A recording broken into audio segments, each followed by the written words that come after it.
Let us talk about the final match of today's roundup. Liverpool 3, Brentford FC nil. Guys, let me just say this before I talk about this match. I had absolutely no doubts that Liverpool would win the game. Forget about everything I was talking about in the earlier stages of the season, or even last month, or even in November when I was talking about the African Cup of Nations. I was only saying that to just hype things up, you know what I mean? And have something to talk about.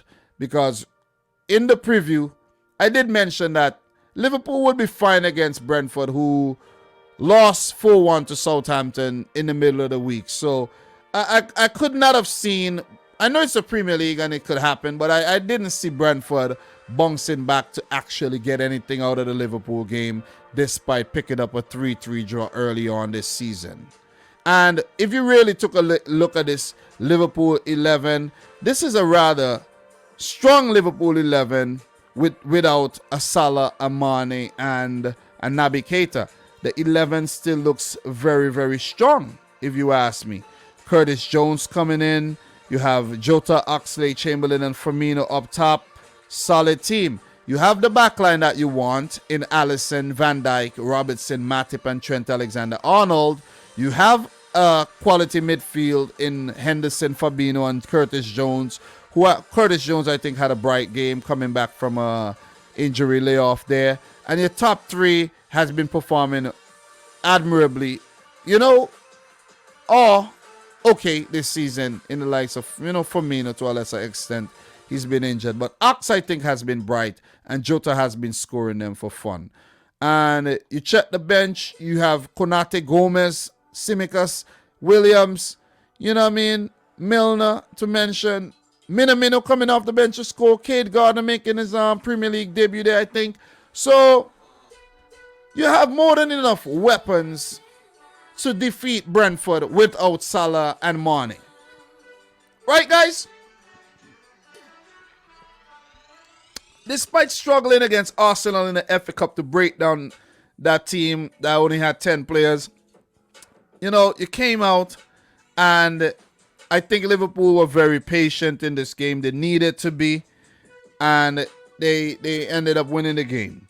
So for Brentford, one change with Rico Henry coming in and Sergi Canos, a former Liverpool man, going out.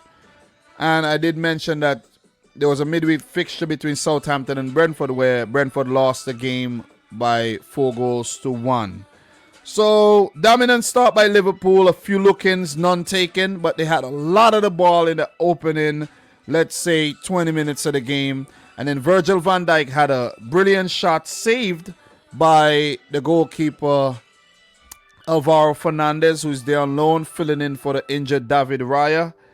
And I have to say, for the first 30 minutes, Liverpool bossed the possession, but still there was no goals to actually show for it. So I think this must have been in the back of Klopp's mind, in the back of the players' mind, that they were dominating the match. They were all over Brentford, but unable to get one in the back of the net. Ivan Toney did get a look in that went wide. And at that moment, the game was actually screaming out for a goal. It came. 44th minute, Trent Alexander-Arnold with that corner. And Fabinho being a very, very lucky recipient to that ball that was allowed to bounce. The corner came in and allowed to bounce. Come on, man. Poor defending by Brentford. And well scored by Fabinho there to give Liverpool the lead. So I think I credit that one to very poor defending and not dealing with that ball coming in. But good on Liverpool to score. I think they actually deserved the goal. They were on merit. 1-0. Brentford still in the match, of course. So it's not as if Liverpool were all saying, okay, we got one, we could now, let's say, relax. No, you can't relax at this level, especially from what happened in the first fixture early on this season where they came back through Johan Wissa to score that equalizer, right? So Fabinho did get a volley saved in the 50th minute. Curtis Jones had a shot saved, easy saved. Jota hit the post in the 63rd minute and had a chance saved in the 66th minute by the goalkeeper Fernandez. So still in the game. Johan Wissa brought on. Shandon Baptiste taken off. 68 minutes. So you could see Thomas Frank trying to affect the game, trying to make something happen. But it may have come, to their detriment. Substitution made, like I was telling, Noranda earlier about the whole Chelsea making the substitutions and then City scoring just after. These things do affect the match. They do. Oxlade-Chamberlain, brilliant crossing by Andy Robertson, and what a header by the Ox to give Liverpool a second goal. Look, I have to blame Ethan Pinnock here. You gotta head that away. He did attempt to head the ball and missed the damn header, and Oxlade-Chamberlain was there to pounce on it and put it in the back of the net. Klopp being 2-0 up made some changes. We take a brief look and you see the changes Klopp made here. Ox in the 74th minute was taken off. And then in the 78th minute, Roberto Firmino was taken off. And 82nd minute, Diego Jota for James Milner, the 78th, Minamino the 74th, and Cade Gordon in the 82nd minute. So, look, that goal that was scored by Minamino just after he came on was an absolute gift.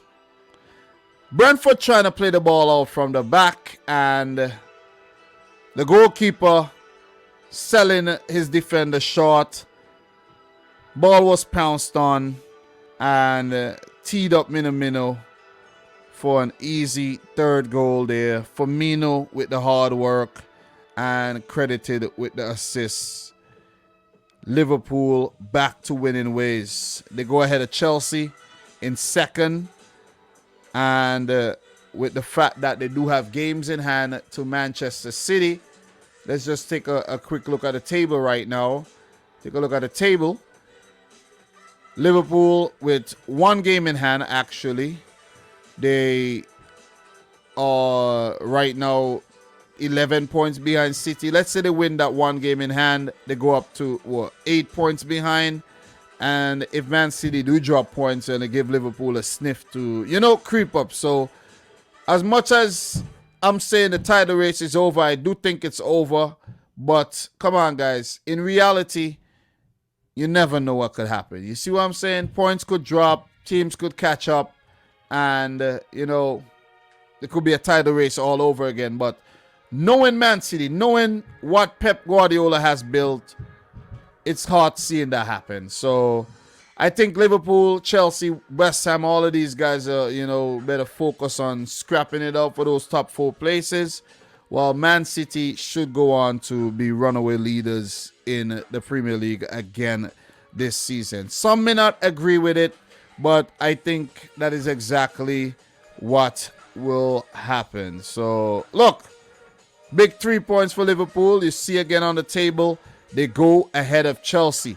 And if they win that game in hand, they have an opportunity to stretch that lead to 5 points ahead of Chelsea. That's not bad at all, judging from the way Chelsea started the season.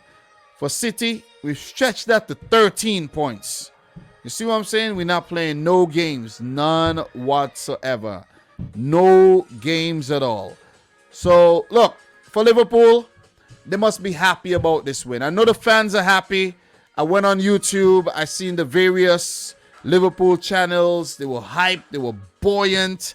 And the Liverpool fans came out in their numbers like they do when they win. And that's the only time Liverpool fans do come out, when they win and when there's a transfer. When you have a new player coming in, yeah, they come out in their numbers. But a draw,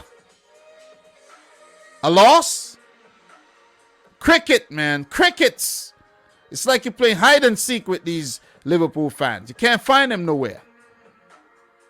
But hello, how are you doing, man? Nice to see you back out in your numbers again. And I think it was a good performance without Salah and Mane. You could see in various parts of the game where it was actually crying out for Mo Salah, Sadio Mane. But the team actually, have to get used to playing without these guys. You don't want your team being a two-man team or a three-man team or one-man team. You want to build a unit where everybody has a role to play, and at any given time, a player could step in and replace a Salah, a Mane, a Firmino, a Diego Jota if he, is injured or missing through suspension or any one of those things. But Liverpool, like I said at the beginning, I never expected any other result but a win. I don't think Brentford had enough in the tank to really threaten Liverpool, especially at Anfield. But you got to give Brentford a lot of credit here. They have been the best promoted team this season. You take a look at the table once again. Brentford are 14th. Not a promoted team in Watford are 17th. And Norwich City are 18th. Brentford are not in the relegation scrap right now. They do have 23 points, 6 wins, 5 draws, 10 L's. They absolutely have to keep picking up points. They got to keep picking up points. I think early on in the season when they did get the point against Liverpool, that was an added bonus. That was a bonus. That was never going to happen. That was a bonus, right? But it ain't going to get easier for Brentford at all. They do play Man United, Wolves, and Man City in their next 3 games. And it's going to be rough. It's going to be a challenge. We know what they're capable of doing. We can't take them lightly, but we know that it's going to be a challenge, man. The Premier League at whole is a challenge.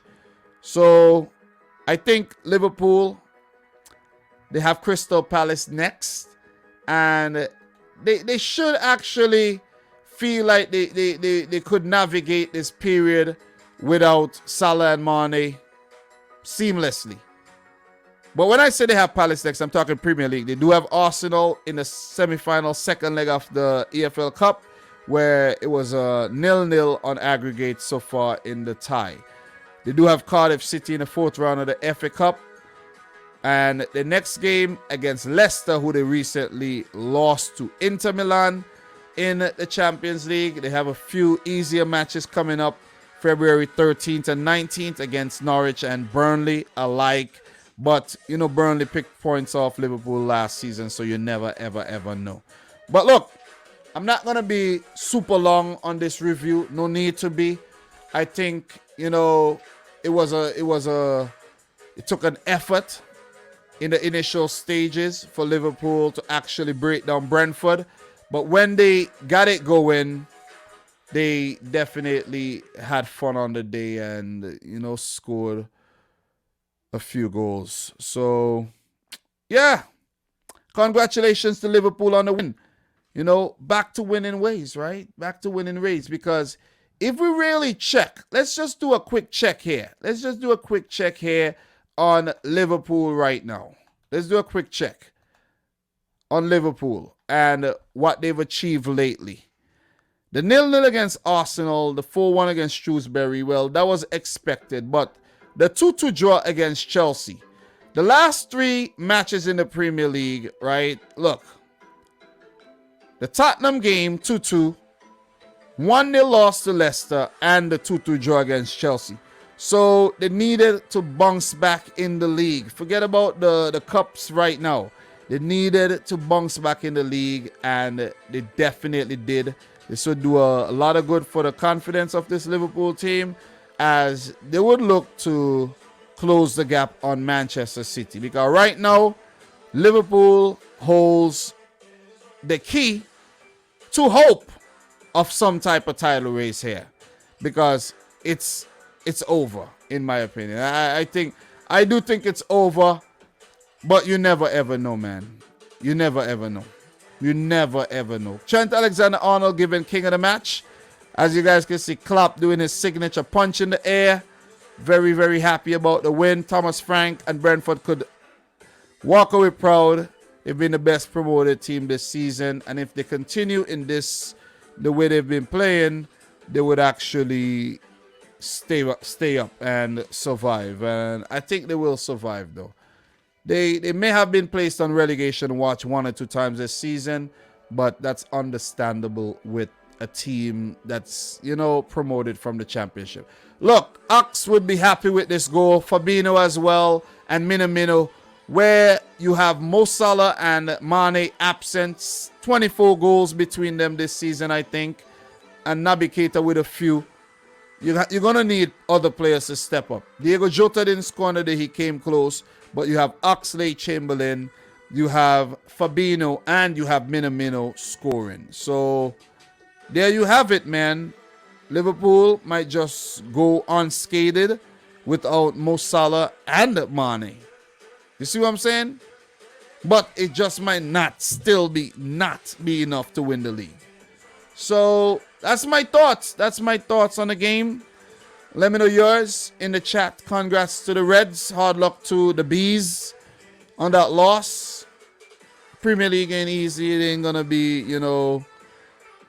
the same like the 3-3 draw, right?